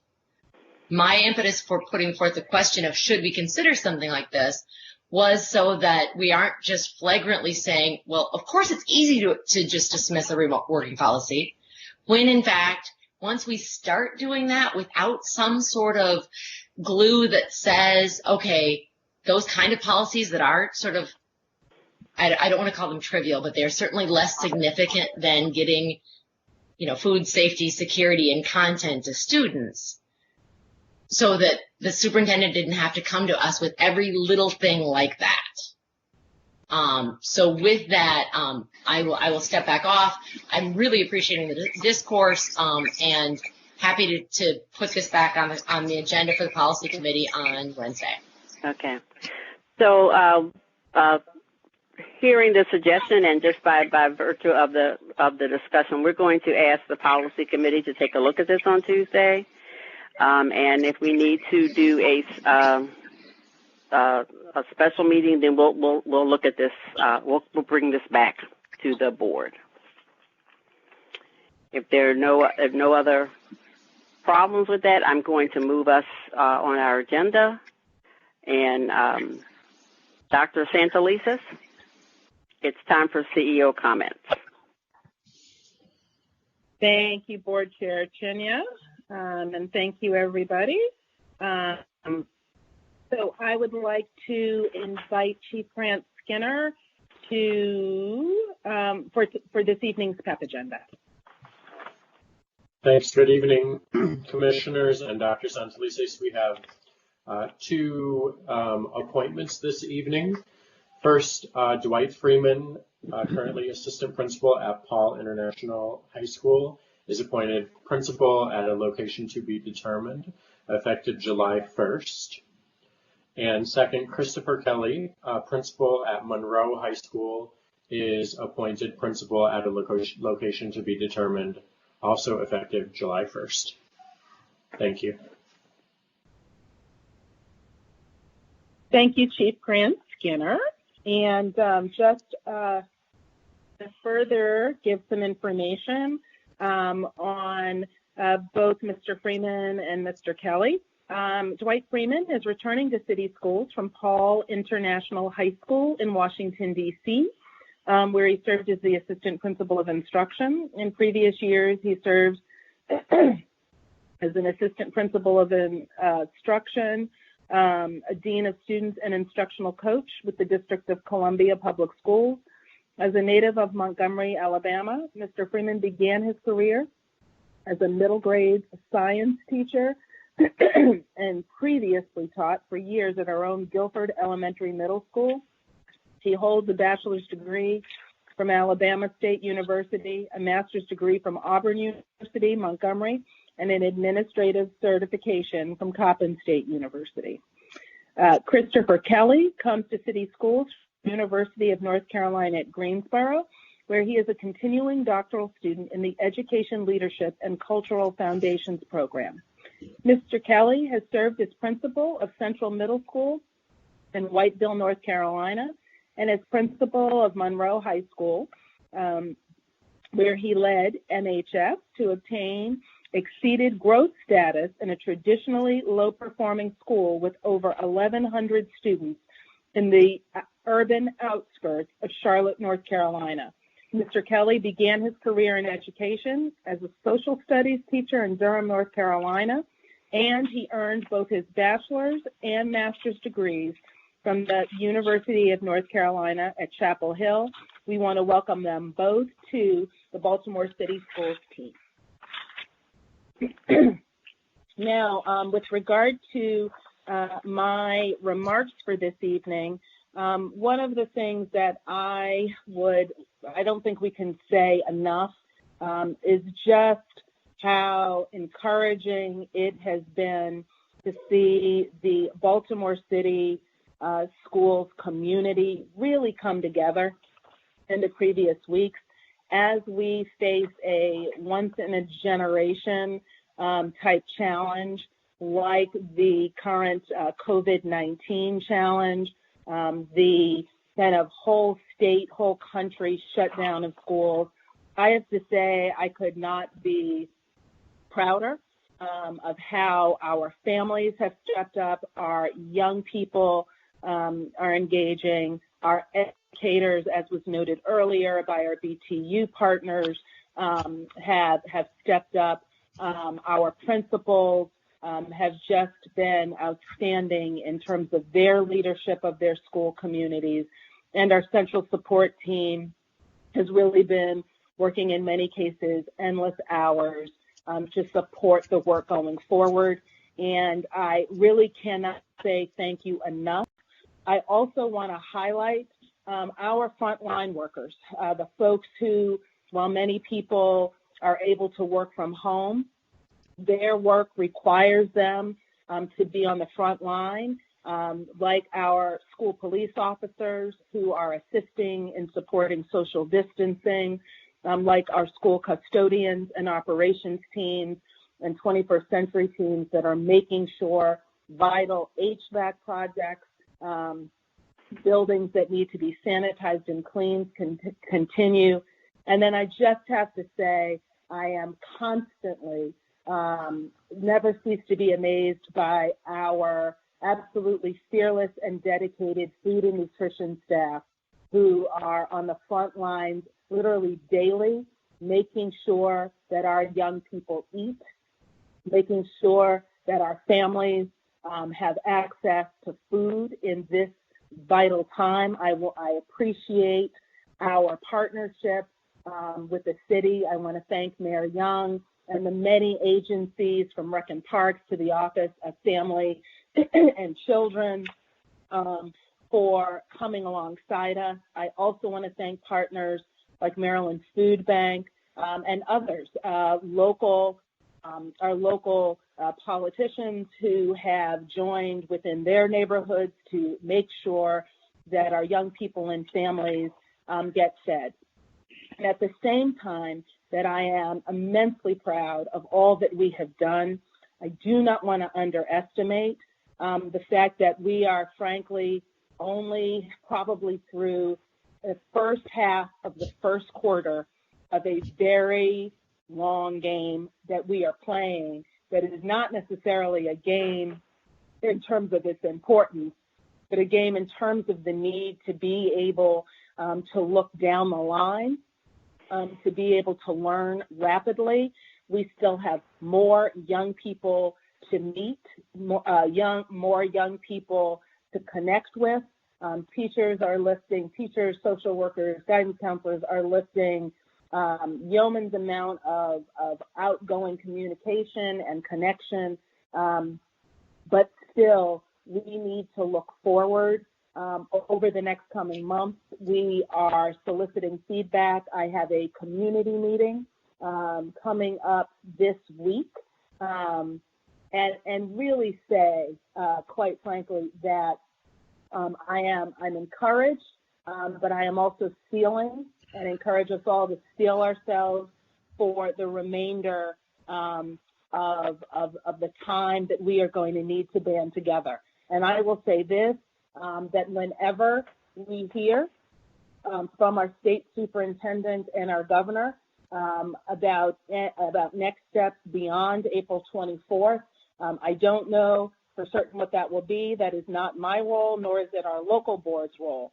But I will assure all of us that the impact of this is going to require our planning, our teamwork, probably over the next year and a half to 2 years.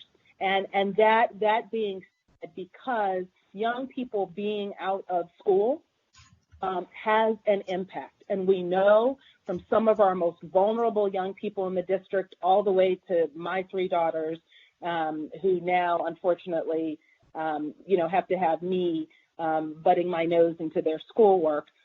There is no family in Baltimore City that has been untouched. And if we add on to that the anxiety, the stress, and the grief, it becomes even more remarkable. So I look forward to the continued feedback. I look forward to what we are learning in the launching of our distant learning hub. I want to thank again everyone who worked. We know that we are reaching tens of thousands of our students through the 10,000 Google Classrooms that were stood up in less than a week. The distribution of approximately 13,000 paper learning packets, our homework hotline that is that basically answered more than 350 calls from families for assistance this first week. I also want to point out the needs of our young people socially and emotionally. And so our wholeness office and our family and community engagement, our community school coordinators who are implementing, who are doing outreach to young people in our wholeness office that is implementing virtual office hours. Again, all of this is really, frankly, the embodiment of the blueprint work that we began just a couple of years ago is now being put in play at an exponential level, and we will need to continue this. So I just want to thank everyone. We are taking the feedback. We are iterating and shifting along with this, and I would be remiss if I did not thank my cabinet, many of whom, frankly, I don't know if they got 4 hours worth of sleep, and they have done that because of their commitment to make sure that our school teams have what they need, our school leaders, our teachers, and we do have a ways to go because this is unprecedented. But I do know that we are on a path, we are learning quickly, we are iterating, and we are implementing better and smarter with each day that goes on. So I want to thank you. And then finally, before I turn it back over to Board Chair Chinya, I do have to say that regardless of the discussion that took place before this, and I appreciated, Commissioner Richardson, what you said, I just want to make very clear to the public that, quite frankly, I am doing what needs to be done for kids, and we're going to continue doing that. I don't need a resolution,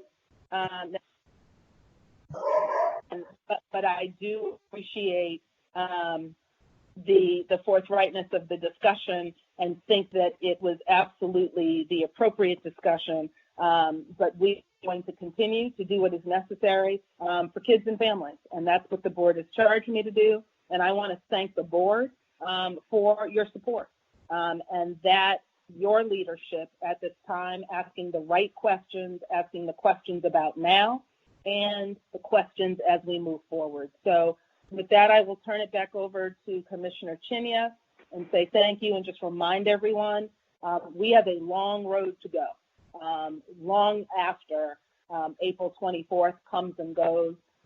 This is unprecedented, and we will need to be planning for the long-term well-being of our students, families, and staff for a while to come. Thank you, Commissioner Chinya. Thank you. Thank you, Dr. Lisa. Madam Chair, this is Commissioner Roberts. Yes. Can, for Dr. Santelises, can you speak to the updates for the mill sites that we discussed? Sure. So could you just let me, I'm sorry, I was finishing with my comments. You mean the update, which updates in particular, Commissioner? I'm sorry. About the National Guard. Oh, yes. Thank you very much. I appreciate the prompt. So one of the important updates, and many thanks to Commissioner Roberts for reminding me, is that one of the ongoing challenges we had with our food sites is being able to make sure that our own staff, our own food and nutrition staff, have both the rest as well as the support that they need for that what is very much front-facing, intensive work, as well as the well-meaning and much appreciated core of volunteers we have, many who have cycled through to support 1 day, 2 day, a week, central office team people, What we knew early on, though, was that approach to staffing food sites that are frankly doing more than school lunch programs were ever designed to do, but like many school districts we are doing, we embarked on a partnership. We had support from some of our local delegation, worked with the city. I want to, and really have finally secured a partnership with the National Guard that will allow our sites to actually have more consistent support for food distribution. That will begin this week. The National Guard will be working alongside some of our staff. We will be attentive to the needs of particular communities, but we are alerting. We're working with local community leaders in helping us to get the word out. The National Guard is providing this kind of feeding support in other districts and communities across the state.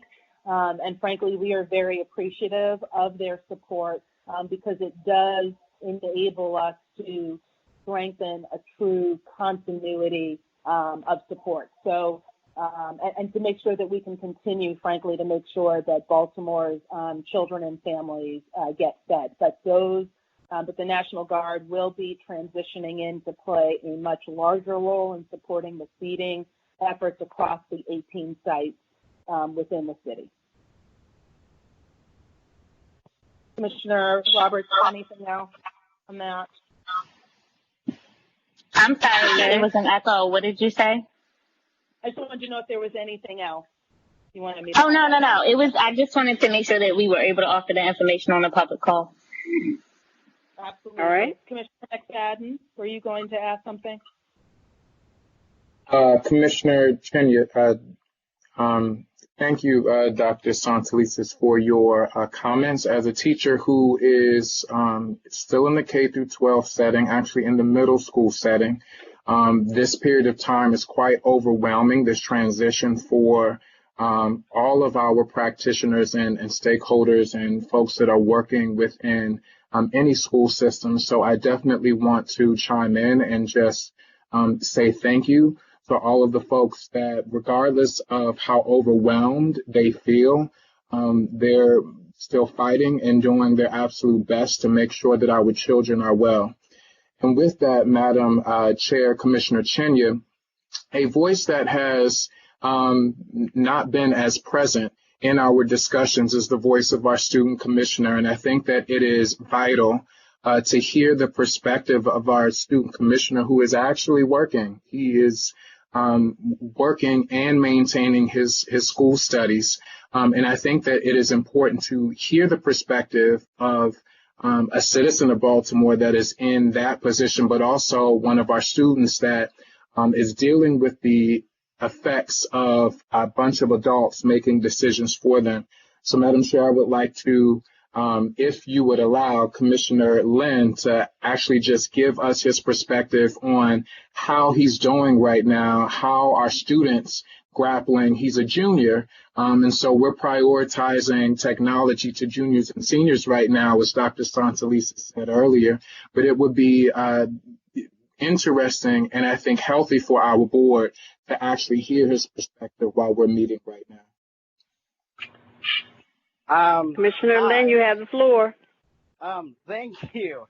I just wanted to, talk about a lot of the student perspective on a lot of these things that we're talking about, because I know definitely we have, a lot of adults talking about, making the decisions, and I just want to, implement a little bit about a student's life and, what's going on now in a particular student's life. I had a lot of students come to me and, talk to me about, what's going on there.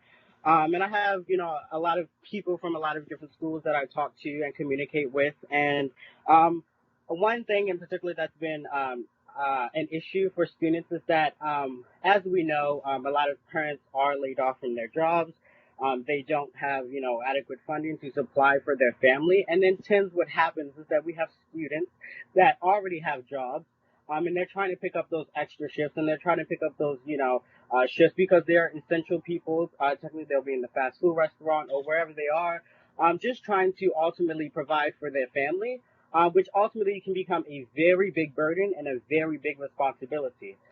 With that being said, also considering that we have to balance with school as well, I do think that it is necessary for educators to understand that, even though, it may seem that students are at home, they're in their house, they can do more work, that is not the case. We have a lot of students that are outside, being essential personnel, in danger of contracting the virus. And I think that it's very important that we understand that these students are in danger as well. And I've seen it for myself personally, the abundance and, amount of work that a lot of teachers are giving, and the amount of work that's, expected of us. And I don't think that it's realistic for students. And that's across all borders. I tend to get a lot of students, they tell me that, the work is more than actually when I'm in school. And I tend to, agree and disagree sometimes, but I have seen that trend where teachers have been given tumultuous amounts of work during this time, and it's not feasible for students to do it. I also know that, considering the time that we had to exit school, it was close to, third quarter, end of third quarter, and a lot of work was due. And I know that it was very hard for students, especially me, including me, to get a lot of due dates in and get a lot of things switched over, considering that we were switching over to distant learning. So I do think that we need to kind of, be realistic about the work that we're giving to students, and, being able to communicate with them. And, they're not always going to be able to be in that specific date and time for that coach class on virtual learning, or on that specific time for Google Meet. So, it's imperative that educators and everyone around working with students, that we encourage and we continue the communication line between those two entities to make sure that we're ultimately, just having students giving transparency to teachers, and teachers doing the same thing. I think that's the best result that we're going to get from students in the community. And, like Dr. S said, we are learning about a lot of things with, the COVID-19 crisis, and a lot about our students and their responsibilities in life. So I do believe that, it's important that we, handle situations lightly, and we never know what's going on in someone's home.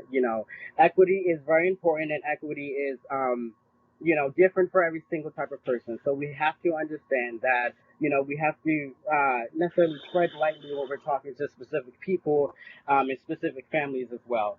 I think that's one of the biggest things that's been definitely, attacking the community, especially with the 11th and 12th grade students. A lot of us are worried about a lot of different things with school, but ultimately, if we have a family to provide for, school is definitely not, something that's on their frontal lobe when they're thinking about certain things, how they're going to provide for their family, how their brother or little sister is going to eat. Those are things that are realistic things that we have to think about when we're making decisions. And I think that, with the board, that I'm grateful for, that we have so many amazing people, and with Dr. S being the amazing person that she is, we are able to understand and, understand where people are coming from, in order to make the adjusted arrangements that are needed. So, that's all for me, but I definitely just wanted to give that push in, because I know a lot of educators from the BTU and a lot of other educators as well are listening out there, and I just want you to make sure that you're, truly listening and understanding that every student is different, and every student has different situations going on in their lives. And I think that more than ever, this is a time for support. I think that more than ever, this is a time where people need to come together, and we've already came together, and I think we need to do the same for our students.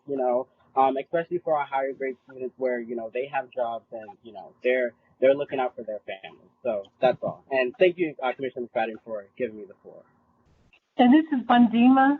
I just want, Chair Tanya, may I say something?